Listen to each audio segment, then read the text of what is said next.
So I've been asking most of your cast about what it was like working with you and why you were the right person to direct this movie, but I'm kind of wondering what your opinion on that is. What gave you the confidence to tackle this kind of material? You know, I think for me, you know, my previous film was $200,000. This was a $20 million film. People have made a lot of that. But, you know, it's all the same when you're on a set with actors and you're trying to get to the heart of the material. It really doesn't matter what else is around. For me, the fact that my father is from this place gave me an entry point. It gave me confidence because I know that place probably better than most filmmakers do.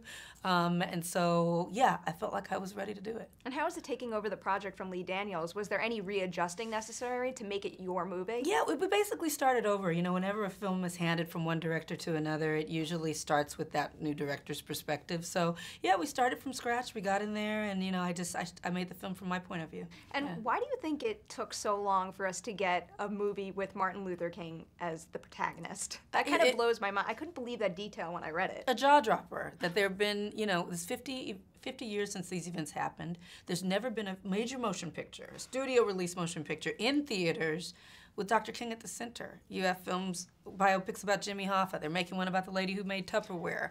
I'm sure it's going to be fantastic. But, I mean, he deserves this, and the people around this movement deserve it, and I'm glad that we're finally getting it. Now, can you tell me a little bit about your shot selection? Because the one thing that caught You're my the first eye person most, to ask. I love the profile shots. I just could not believe how many one-on-one conversations had such telling profile shots in them, and I don't think most people would think to use that. Yes, yes, yes. Well, you know, I mean, you always see Dr. King from the pulpit, you know, from the camera position where he's front and center frame. And I wanted it to be a little bit obscured to feel like we were seeing him in a more personal environment. And so we used a lot of shots, Bradford Young and I, the cinematographer, that were a little off-center to make you a little uncomfortable, a little you had to peek around to catch a glimpse of him. There were a lot of ideas in the film. You have 100 ideas and maybe 10 of them make it into the final cut. And you just keep pushing.